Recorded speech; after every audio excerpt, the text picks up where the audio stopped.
Meron tayo ditong isang gagawin mga boss. Ang problema niya yung switch. So tinanggal ko na yung switch para makita ko yung part number niya.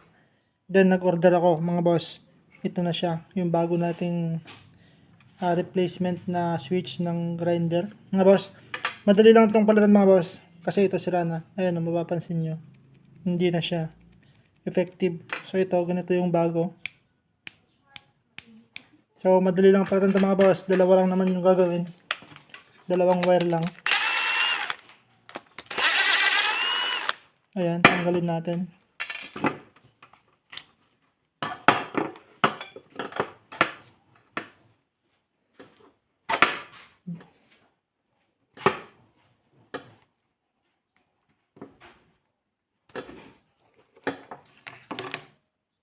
Madali lang itong ilagay mga bossing kasi nga dalawang wire lang.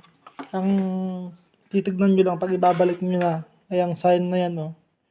Yung 0 saka yung 1 dapat ayan, off saka on.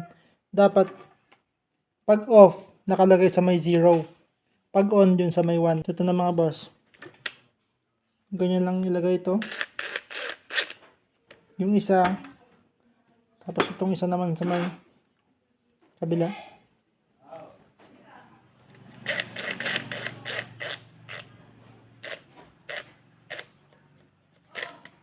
Yan lang. Tapos na mga bossing. Ngayon, ang titignan nyo lang, yung sinabi ko kanina, ayan no, yung 0 saka yung 1. Dapat yung off. Pag off, pag ganun, dapat tapat sa 0. Hindi pwedeng pabaliktad ganun. Dapat pag ganyan. So, yun yung off. So, yun yung 0. Ganyan lang mga bossing. Yan.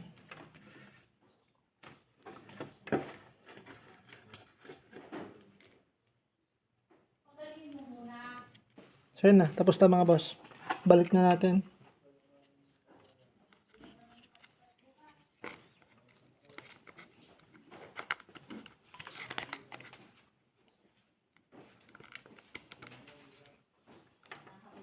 Yun.